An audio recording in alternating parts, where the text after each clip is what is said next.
Nós estamos dando continuidade ao nosso estudo. Hoje é o tema sobre dependência química, né? O uso abusivo de substância, que envolve várias substâncias, né? O tabagismo, o alcoolismo, entre outras coisas, né? Então, vamos hoje ver uma ideia geral, né? Depois a gente vê o que a benfeitora Joana de Anjos coloca em relação a isso, né? Então, de uma maneira bem didática, né? O uso abusivo de substância é quando a gente consome algum tipo de droga, algum tipo de fármaco, algum tipo de substância em excesso, né? Geralmente substâncias psicoativas, como álcool, cafeína, a cannabis, alucinógenos, inalentes, opioides também, né? Sedativos. Então, tem uma gama rica aí de possibilidades, né? Mesmo o tabaco e também estimulantes que pode ser usado de forma abusiva, né? E, de uma certa maneira, vários estudos que têm relação à dependência, abuso e dependência de substâncias psicoativas, têm a ver da ativação do sistema de recompensa do cérebro. Que a gente sabe que esse sistema libera neurotransmissores que são responsáveis pelo prazer, e quando ativados pela droga, então esse sistema produz então, uma sensação de prazer muito mais rápido, né? Que ele produziria se tivesse através de algum outro tipo de atividade normal. Por exemplo, exercícios físicos, o próprio a recompensa depois de um esforço, eu estudei, tirei uma nota alta, né? Então, tudo isso também ativa o sistema de recompensa, só que essas substâncias acabam provocando uma rapidez, uma intensidade maior nesse sistema de prazer, né? E isso é tão presente no nosso mundo hoje em dia, né? Que se tornou um problema seríssimo de saúde pública, né? A questão do uso abusivo de substância, não só porque afeta os usuários, né? Mas também todas as pessoas em sua volta, a família, as condições que envolvem as redes de relações. Então, de uma maneira, o uso de substância acaba tendo implicações bastante bem complexas e difíceis, né? Que afeta a capacidade de julgamento, dificuldades na minha vida, né, de relações, na vida profissional, abandono de estudo, rompimento de vínculos, né, problemas psiquiátricos, às vezes o uso de substâncias provoca. Tem vários estudos que mostram, por exemplo, o uso de maconha associado por surto de esquizofrenia, né, de psicose. Então, de uma certa maneira, isso se torna um grave problema a nível mundial. Então, esse prazer associado à droga, ser intenso e muitas vezes imediato, acaba favorecendo a compulsão, né? O uso, o abuso, né? De maneira desenfreada, e que acaba também trazendo, a partir disso, comportamentos também violentos, delinquentes, né? De uma certa maneira, várias anormalidades comportamentais e dificuldades sociais que vêm oriundo desse uso abusivo de substância, né? A gente vê assim, tanto a Joana de Anjos falar de um abuso agudo, né? Situacional, né? Onde a pessoa bebe de maneira exagerada, mas de maneira pontual, e o uso abusivo crônico, né? Que representa uma dependência aí da substância, mesmo que ela não seja tão intensa, né? Mas se tu toma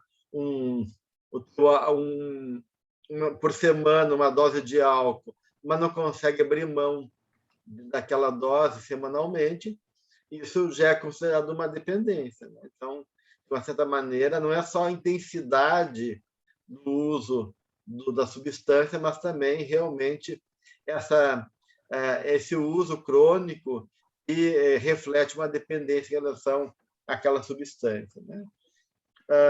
Então,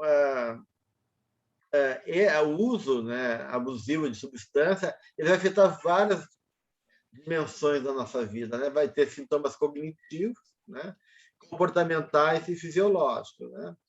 Por exemplo, as recaídas constantes que as pessoas estão tentando parar, voltam, né, até a fissura intensa da substância, né? Que a pessoa fica tomada por aquele desejo intenso e que gera uma série de ansiedades e respostas também complicadas do ponto de vista de comportamento, né? São sintomas dessa condição de indivíduos que fazem o uso abusivo dessa substância, né? Então, o que é importante entender aí, de uma certa maneira, né? Para a gente poder realmente reconhecer que a pessoa está num quadro, num transtorno, num sintoma, num caso de uso abusivo, né? de drogas ou de substância, né? Seja lícita ou ilícita, né? Depende, não importa, né? Uma coisa é saber desse estudo, né? Se ao longo do tempo o uso dela tem aumentado, mesmo que vagarosamente, o consumo de substância. E aí poder também avaliar o quanto a pessoa despende tempo para usar aquela substância, né? E até que ponto ela está também abandonando, mesmo de maneira gradativa, outras atividades prazerosas ou outras tarefas da sua vida, né? Como coisas que ela fazia antes, coisas básicas, né? Não interferindo tão diretamente assim na sua vida profissional, mas ela deixou de frequentar o compromisso que ela tinha, mesmo a academia, porque ela está trocando aquele espaço, aquela rotina para esse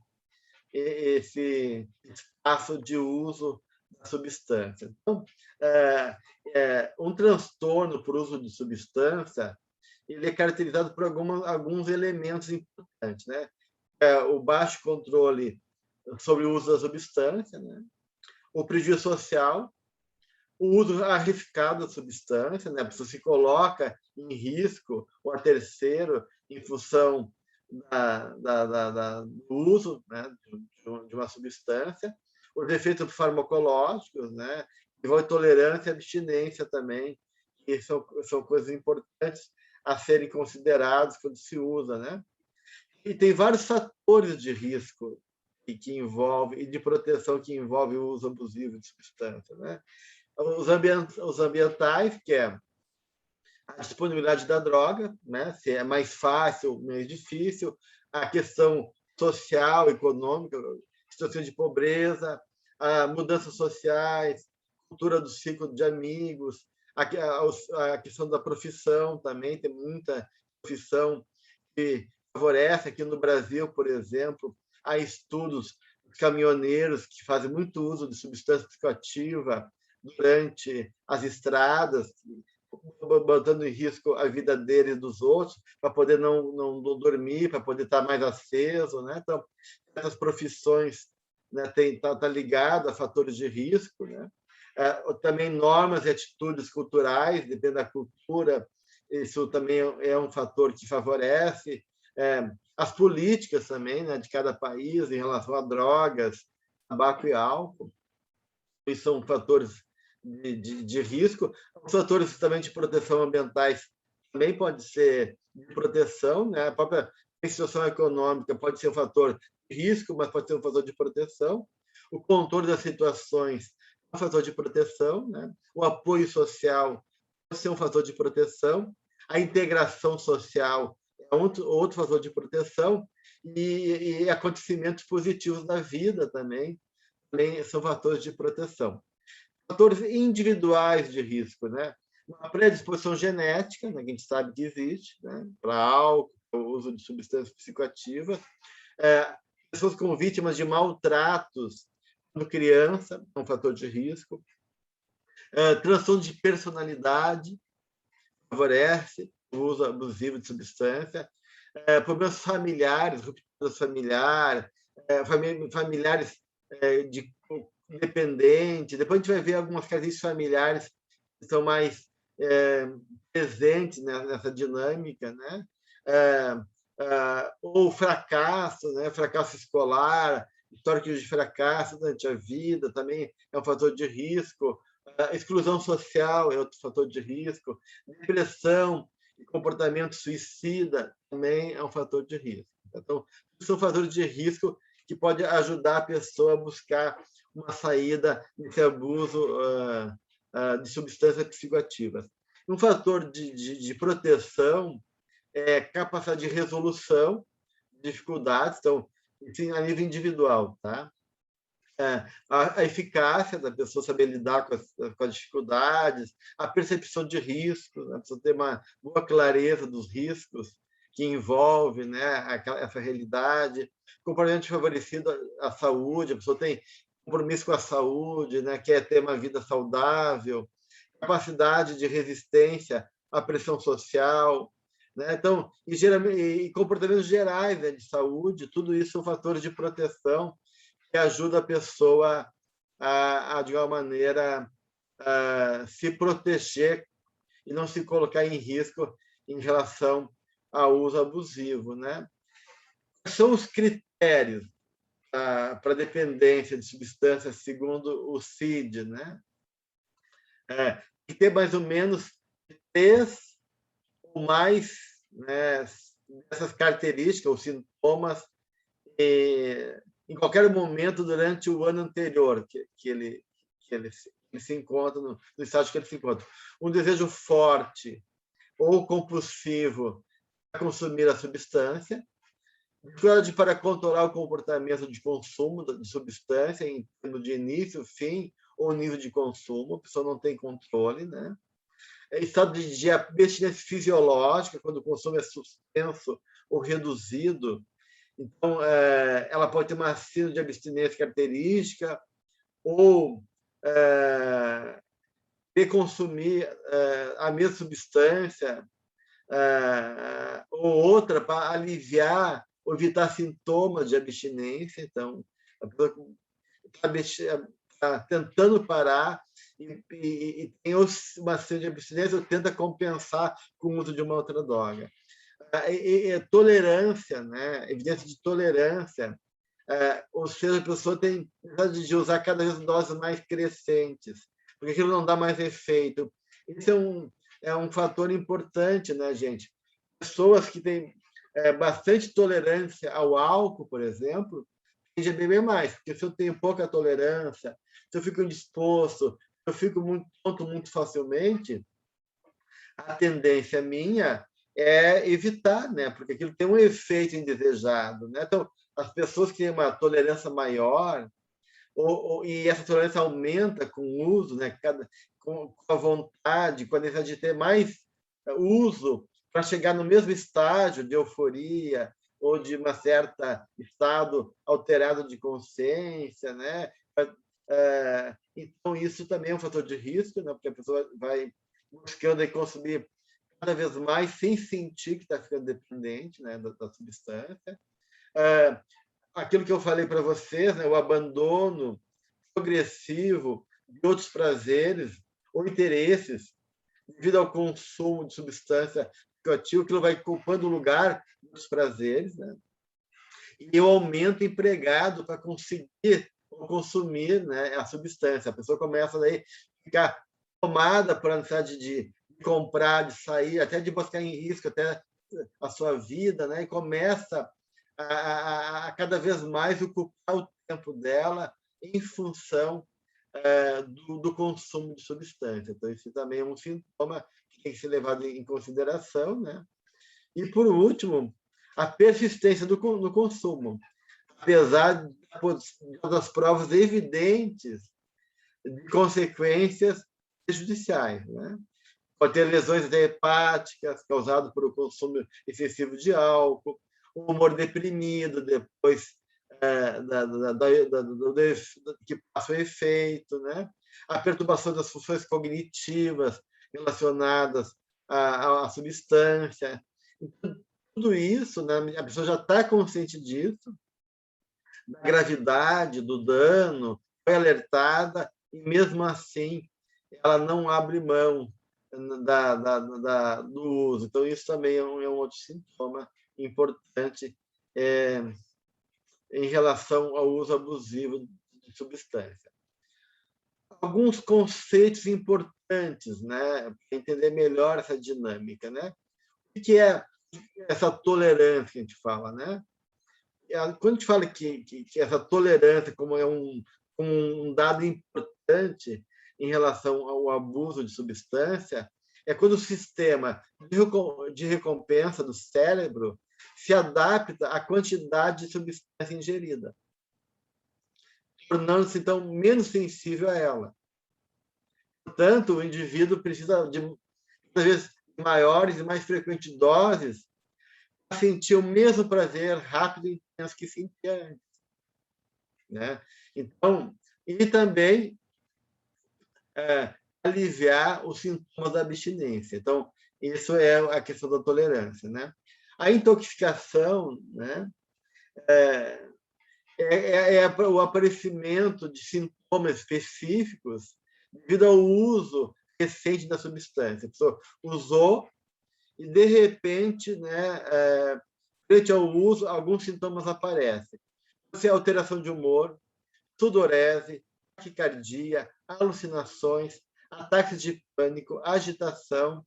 E são alguns exemplos de sintomas agudos do uso recente. Então, isso aponta para uma intoxicação do organismo frente ao uso daquela substância, né?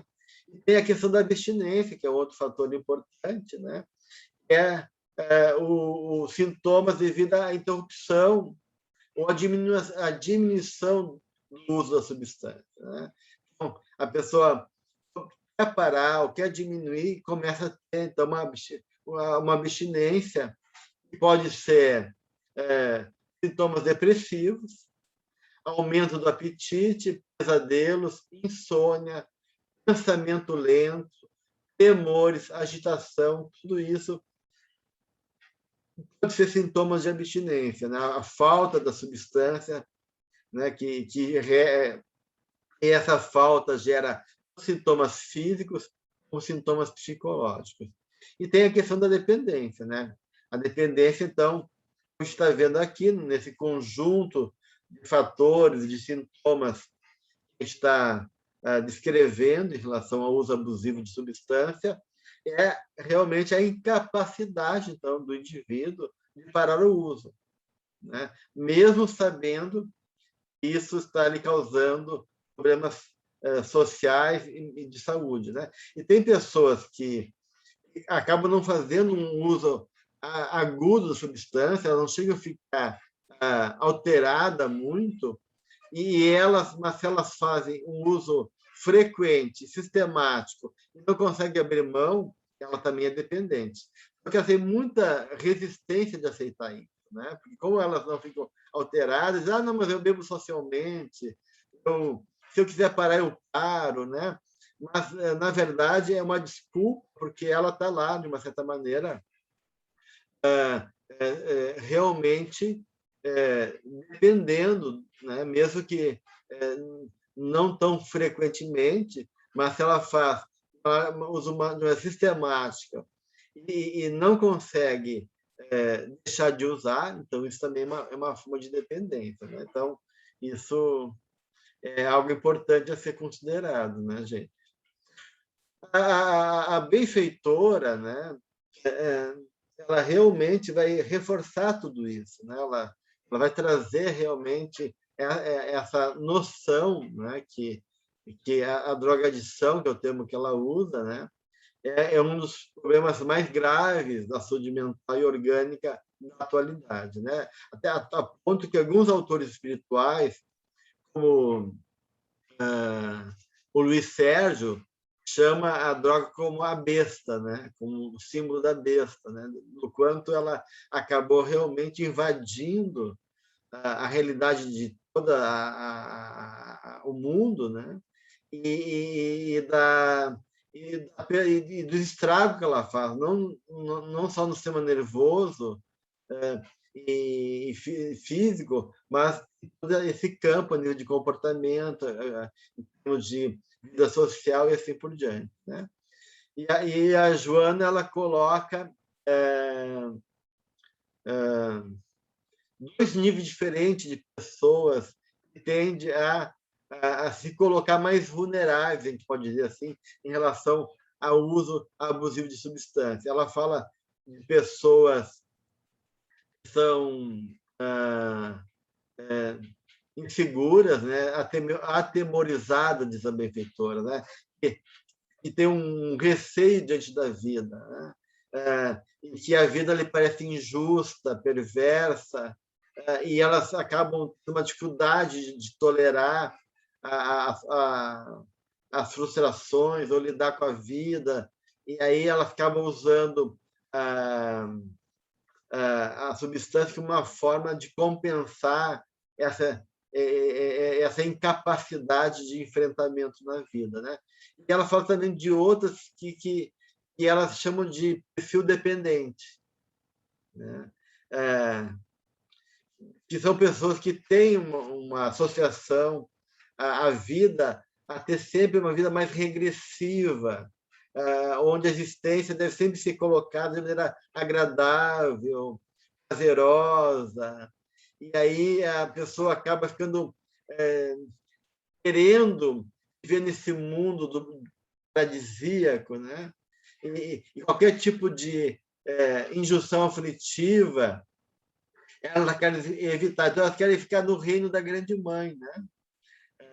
Naquele reino da inconsciência, sem compromisso, sem dor, do paraíso, onde não tem consciência da dor, do sofrimento, e quer se manter nesse estado regressivo.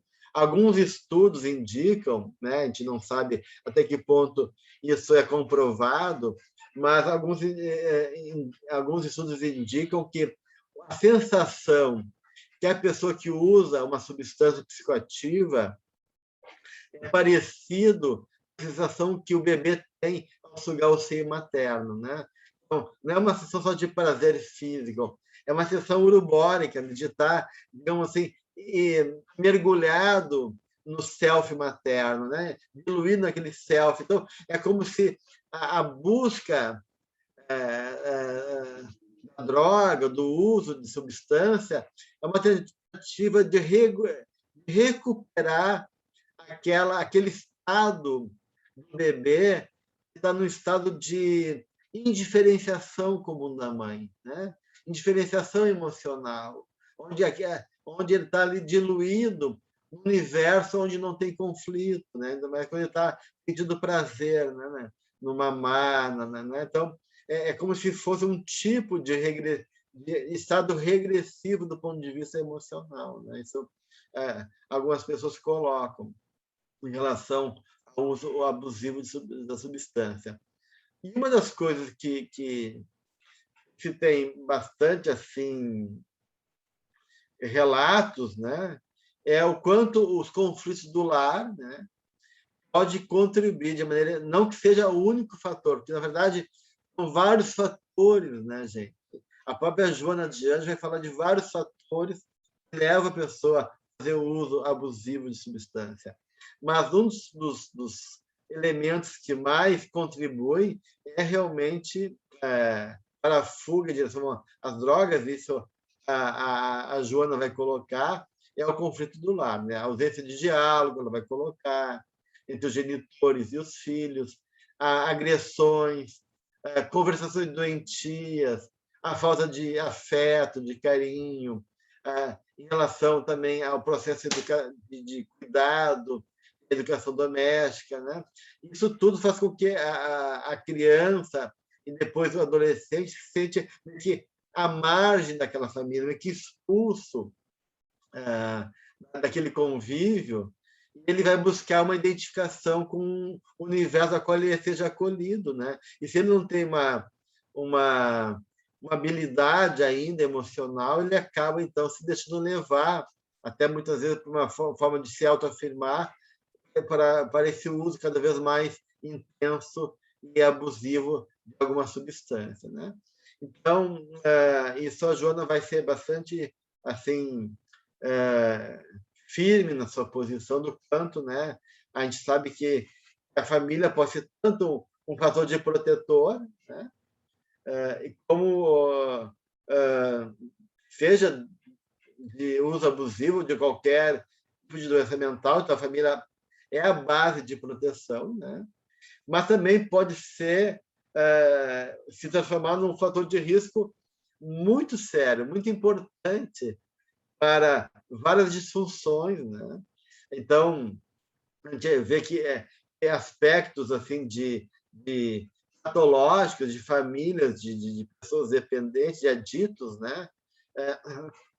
Se apresentam como elementos importantes na dinâmica daquele dependente. Famílias codependentes, por exemplo, né? Famílias pré-adictivas, né? Aquelas que não conseguem exercer seus papéis adequadamente, né? Famílias disfuncionais e famílias superfuncionais. Essas características de família são, digamos assim, características de ambientes que são fatores de risco para favorecer o uso e o transtorno que leva a pessoa a buscar, então, um uso abusivo de substância. Tá? Sara? Fazer uma pergunta que você está falando, eu estou pensando. Lugares como aqui na Europa, que a maconha é uma coisa cultural. As pessoas fumam, os caras dirigem escolas, diretor de escola, eu conheço, eles fumam maconha, a coisa mais normal, médicos fumam maconha. Você vê, às vezes, as pessoas até na rua, no verão, principalmente. E a Holanda também, que eles não é na capital, eles contam que eles usam juntos, às vezes, as famílias. Como é que fica isso? Sara, que há uma tendência hoje em dia, né, de não criminalizar o uso de substâncias, né, em especial a maconha, né, o uso recreativo, né, mas é questionável isso, né, claro. Aí entra a questão de valores morais de cada sociedade, de cada cultura, os critérios que eles consideram, né, de uma droga lícita ou ilícita. Então, é uma droga lícita? Sim, há uma tendência da maconha em vários países se tornar uma droga lícita, né? Em alguns países ela é proibida ainda. Então, assim como o álcool, o tabagismo, a maconha está indo em direção a ser acolhida e aceita, né? Agora, o fato dela ser aceita e acolhida não quer dizer que ela não faça mal. Inclusive, tem muito estudo assim de não é sério, uma pessoa que tem uma tendência à psicose. Eu mesmo tive um conhecido, esposo de uma estudante de medicina, na época que eu ainda era estudante também, e ele foi fazer o uso de maconha, ele surtou, né? Surtou, e depois do surto ele ficou diferente, né? Então, tem vários estudos que apontam, se a pessoa não tem uma estrutura psicológica já mais razoável, né? Tem, então, esses critérios, né? São delicados, né? Mas há um movimento aí cultural, e um movimento grande aí de tentar liberar cada vez mais o uso de certas substâncias como a maconha, né? Então, não sei como é que vai ficar depois. Mas, de uma certa maneira, né, há várias consequências disso. Tem pessoas que conseguem manter ainda, né, compromisso com o seu trabalho, conseguem ainda ter um certo controle, mas tem muita gente, né, que não, né? Então, a gente sabe, né, que a pessoa pode ficar mais letérgica, pode ter certas interferências a nível cognitivo, com o passar do tempo. Então, a gente vai ver depois a consequência disso, né? Vamos vendo como é que isso vai ficar, né? Mas eu acho que o importante, né, é a gente ver o quanto os estudos de famílias de dependentes, né, mostram que apresentam várias disfunções, né? Então, a gente vê o quanto a questão do uso abusivo de substância tem a ver com a dinâmica familiar. Há estudos que mostram que essas famílias de dependências apresentam uma dificuldade de expressão de afeto, né? Uma dificuldade de estabelecer limites também, e de papéis na estrutura familiar. Então, quando os papéis não são bem definidos, quando há de limite, quando também há de expressar o afeto, a criança, né, o indivíduo daquelas... É difícil para aquela criança, né, lidar com o seu sentimento onde as emoções não são expressas, ou não são discutidas, ou não são ou são pouco toleradas, né? Ou quando as famílias, onde os papéis não são claros, né? Isso confunde a cabeça da criança. Ou não tem ausência de limite preciso, as coisas são indefinidas. Então, como é que eu vou confiar naquele mundo, né? Como é que eu vou reconhecer que aquela família vai preencher minhas necessidades? Tudo são fatores que realmente acabam sendo fatores de risco e que favorecem depois esse comportamento de dependência. Eu sou Lito, quer colocar alguma coisa? Então, quando você falou, né, que isso de liberar, tem países que liberam, e a Sara também estava fazendo um comentário, que aqui ele está um problema muito sério, e porque já tem um problema, a incidência muito alta do alcoolismo. E então não está sendo, já foi tentado passar no Senado, como é que é? No Ministério, mas não passou, não é liberado o uso da maconha. Ele dá penalidade, cultivo e queimar, se descobre onde quer que seja, eles já queimam tudo, aquela coisa, né? E porque, claro, é só raciocinar. Se já a incidência de álcool é muito grande, com maconha liberada, pelo amor de Deus, daí que a incidência de suicídio e tudo mais é terrível aqui. E eu espero em Jesus que não seja nem isso, nem a eutanásia, não é liberado, sabe? Que não seja, que nunca. Eu acho que deveria ser proibido no mundo inteiro. Uma coisa que se fosse uma lei, sabe, mundial, proibida. Sim.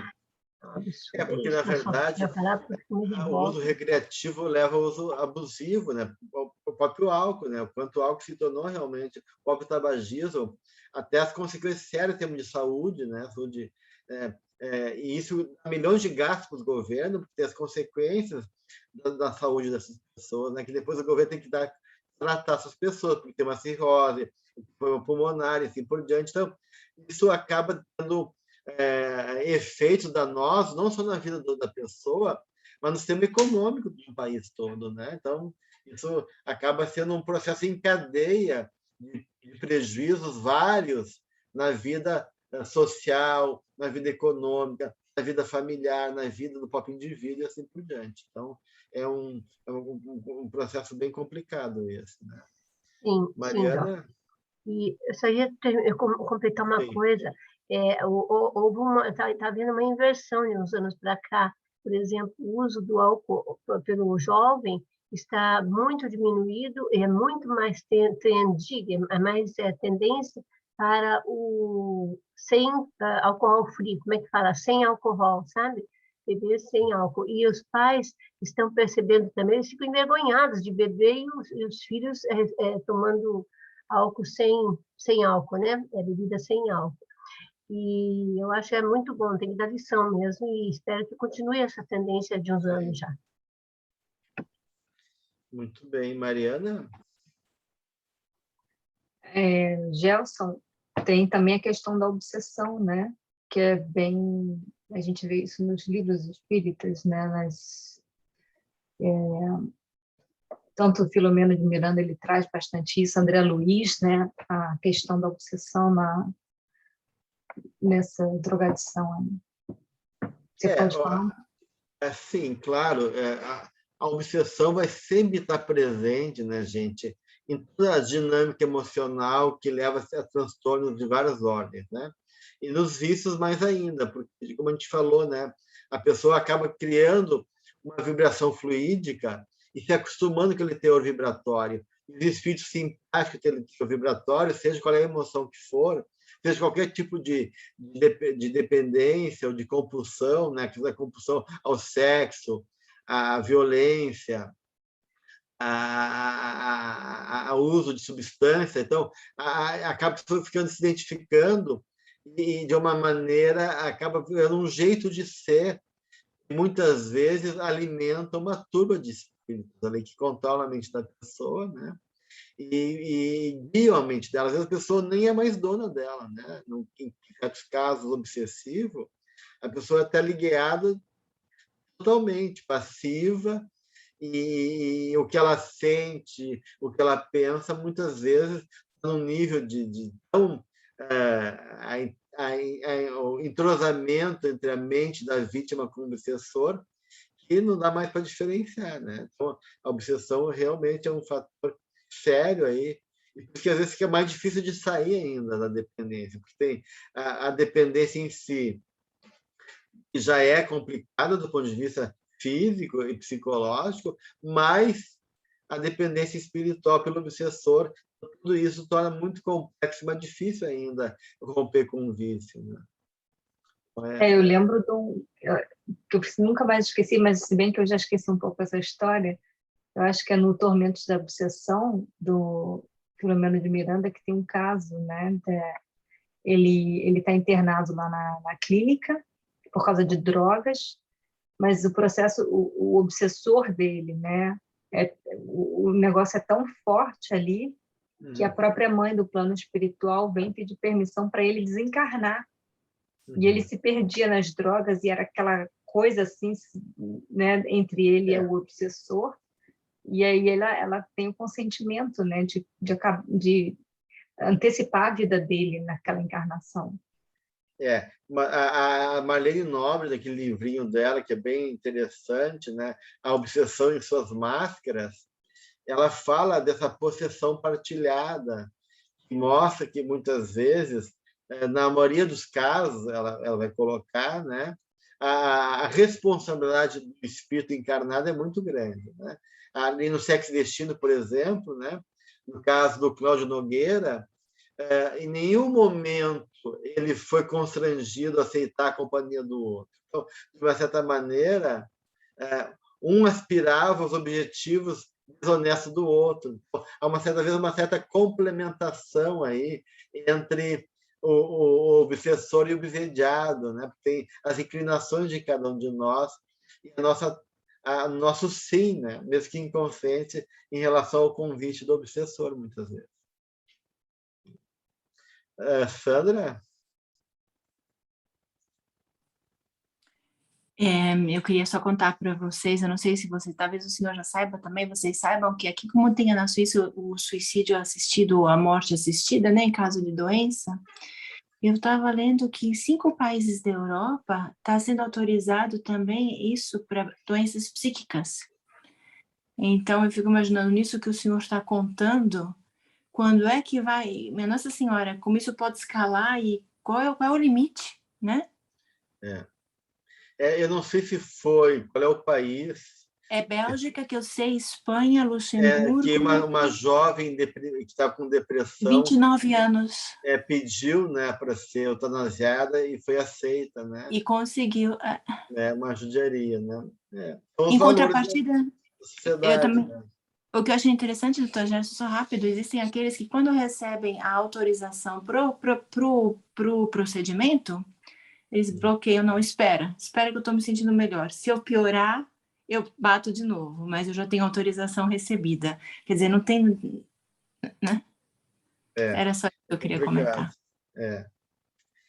E, de uma certa maneira, né, e eu volto a questão familiar, isso porque realmente o Bauman fala que é o único espaço que ele acredita ainda, né, é a família. Então, acho que a família é uma questão muito complexa e problemática, tanto a questão da dependência química, como esses outros transtornos que levam à indiferença, ao suicídio, à depressão e assim por diante, né? Resgatar muito a família aí, né? A gente vê assim, nas dinâmicas familiares, muitas vezes padrões que acabam empurrando a pessoa para baixo. A pessoa, às vezes, é o bode expiatório da família, né? É alvo da projeção da sombra familiar. Às vezes, a relação da codependência, né? Às vezes, a família é codependente também, né? A gente diz para os pais, olha, dá limite para o filho usa, não dá dinheiro. Aí vai a mãe, tem pena, eu deixei. De onde ele arrumou dinheiro? Eu deixei lá R$ 100 na gaveta, porque eu achei que ele ia estar com fome, que ele não ia usar. Ele foi lá e gastou tudo com alguma substância. Então, de uma certa maneira, a gente vê na dinâmica da família, muitas vezes, uma dinâmica patológica, né? A gente, às vezes a gente vê assim, famílias que são muito disfuncionais, muito desorganizadas emocionalmente, de limite ou de papéis, né? Ou famílias super funcionais, que são muito rígidas, tudo tem hora para certa, criança não tem tempo, né? Ela sai da aula, já vai para o inglês já vai para a academia, da academia já vai para não sei mais o quê, onde o afeto não é compartilhado, onde tudo tem que ser feito de uma maneira muito prática, objetiva, com desempenho. Então, tanto as famílias disfuncionais como as famílias superfuncionais, né, mas que têm pouco afeto, isso são elementos que são elementos de risco, né, para a questão do uso de substância depois, né?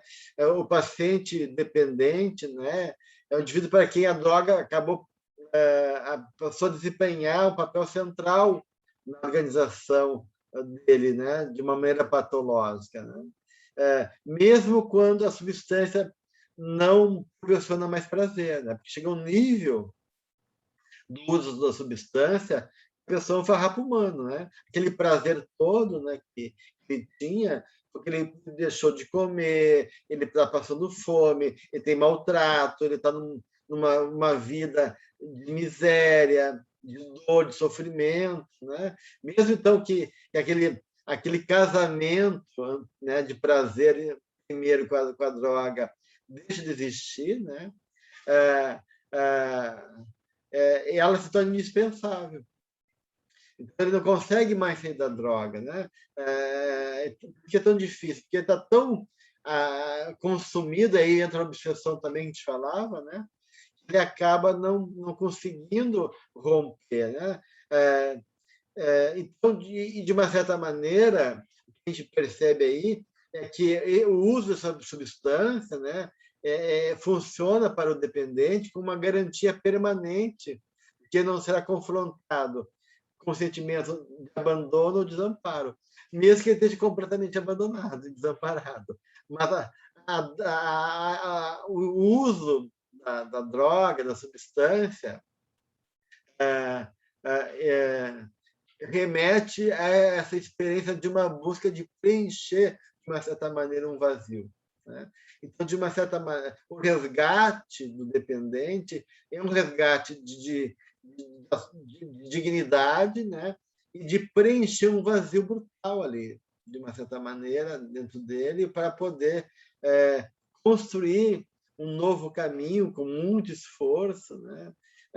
E aí, às vezes, a família, é importante que a família também aceitar que ela também é dependente, também é patológica, e perceber quais são os comportamentos e condutas repetitivas que promovem o ciclo de dependência, porque a família, muitas vezes, diz que quer parar, quer que o filho pare, quer que o familiar pare, mas a dinâmica reforça o ciclo de dependência, né? Então, a gente tem que entender essa dinâmica que promove esse jogo de codependência, né? E de uma maneira que a família aceitar também que elas precisam de tratamento e assumir seu papel nesse processo de adoecimento que é de toda a família, muitas vezes, né? Mariana? E também, já esse processo de parar, ele também não, dependendo do estágio que a pessoa está, não pode ser de repente, né? Porque nas prisões, inclusive, pessoas que são viciadas, né, para não colapsar, sei lá o quê, eles dão doses de substâncias para poder manter num nível, pelo menos aqui na Alemanha, né, eu digo. Sim, claro. O processo é muito doloroso e difícil, né, Mariana? Então, tem que ter todo dependendo do quadro, né? Algumas aqui no Brasil, né? Ou a pessoa tem que ser realmente aos pouquinhos ir se intoxicando e se libertando da dependência aos poucos, ou eles vão para essas fazendas aí que passam 9 meses, onde daí é uma tortura, mas ela está afastada de tudo e tem todo o apoio do grupo ali para poder segurar a pessoa, né? Para conseguir se manter sóbrio, mas é muito difícil. Então, até pela síndrome de abstinência, então, muitas vezes pequenas né, dosagens, diminuindo aos poucos, é necessária para ir criando um movimento de, aos pouquinhos, acostumar o corpo a perder aquela dependência física, né, que ele está acostumado também, né? A Joana de Ângeles, né, quando ela está falando sobre o tabagismo, principalmente, no capítulo sobre o tabagismo, ela fala sobre os vícios de maneira geral, né?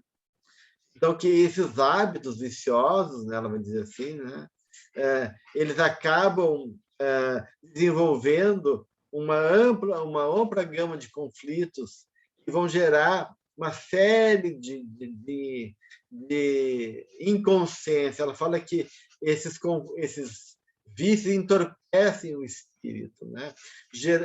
Adoecendo ele.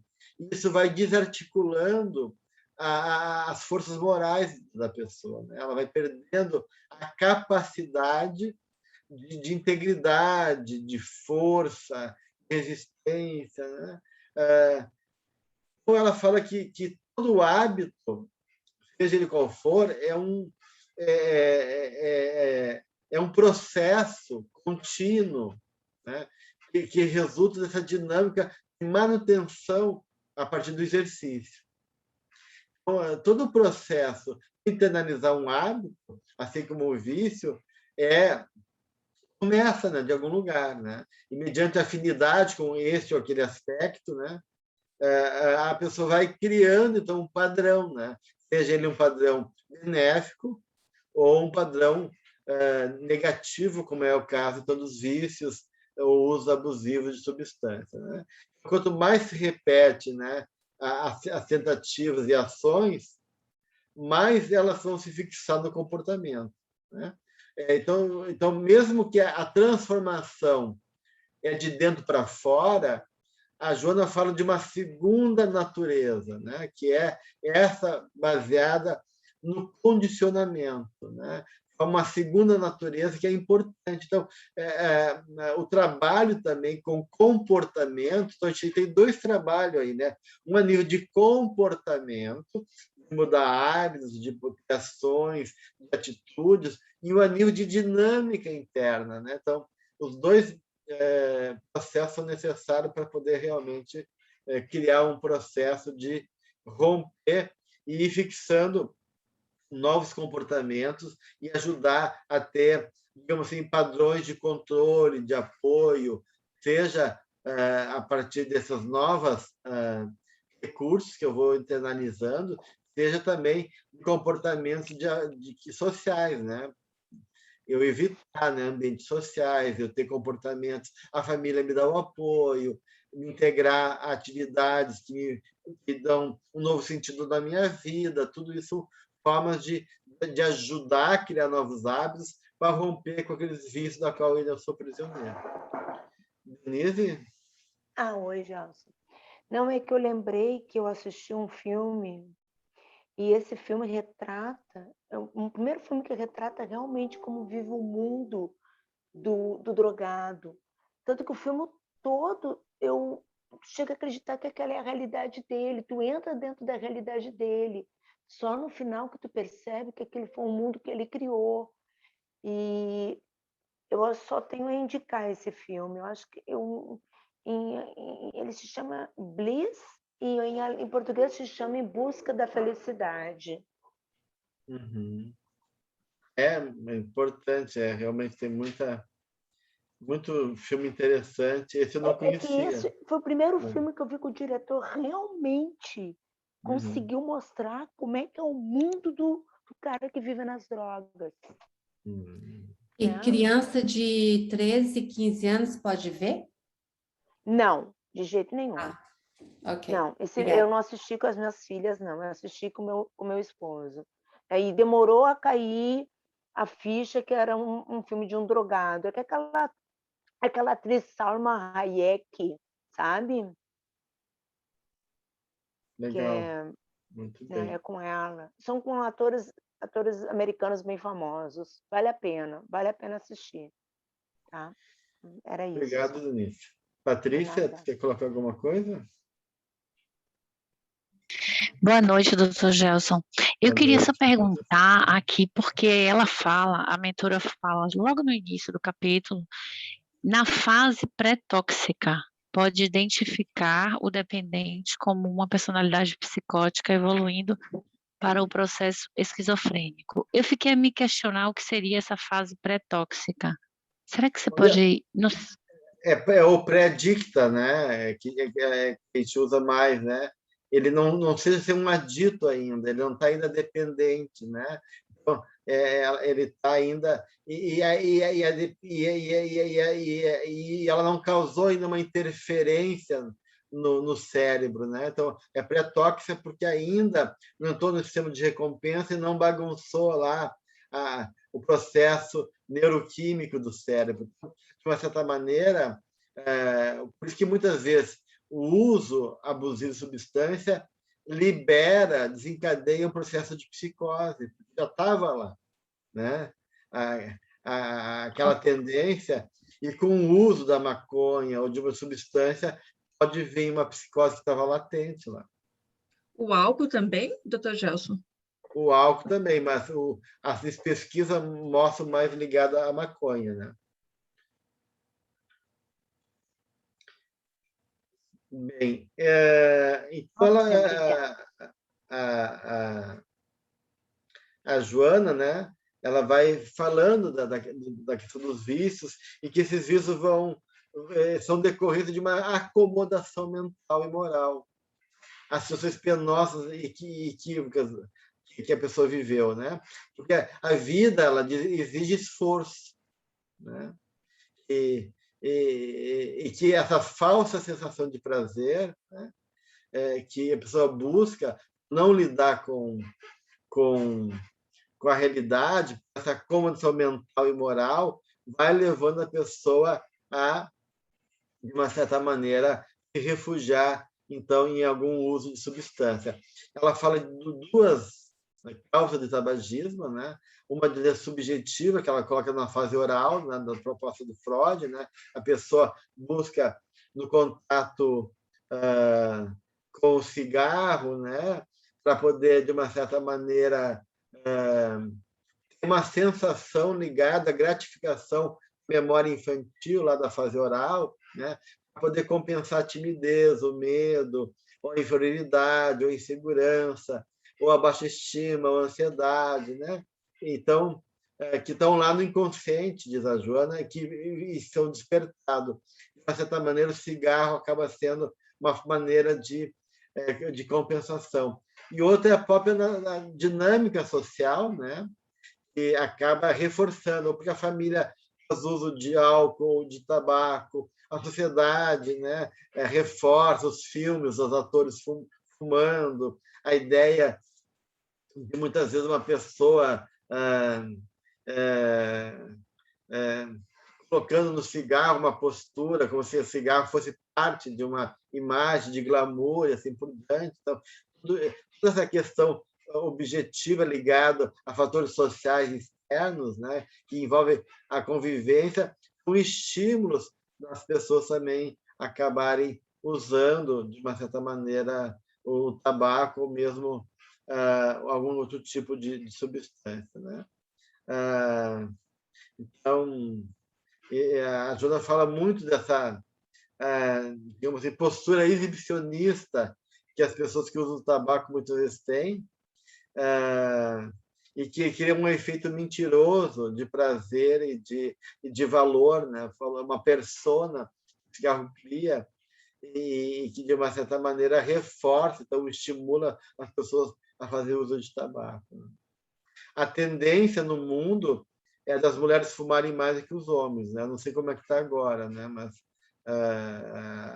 o índice de uso de tabaco é maior em mulheres do que em homens. Álcool já está quase parelho também, porque a mulher antes bebia menos e hoje elas estão mandando ver, né? Então, né? Então está uma situação delicada aí na dinâmica das mulheres, até porque as mulheres começam a beber muito nova e muitas vezes o fígado e o rim é mais sensível, isso pode mais tarde ter consequências muito mais sérias para a saúde delas do que muitas vezes para algumas pessoas do sexo masculino, né? Não que não haja organismos de mulheres que não sejam fortes, né? Mas geralmente são mais delicados. Então, isso também pode causar depois sérios agravantes do ponto de vista físico, né? Na saúde física da mulher. Muito bem, gente. Então, a gente está encerrando já nosso tempo.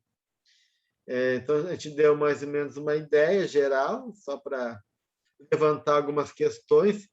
Vocês podem daí aprofundar lá junto com a proposta da benfeitora e mais também as pesquisas em relação ao assunto. E semana que vem a gente vai para o próximo item, tá? Eu acho que é o estresse, né? Então, semana que vem. Tem aula semana que vem? O pessoal optou por ter, né, Silvia? Então a gente vai manter. Okay. Tá? Okay, because Boxing Day, if I can, I'll manage.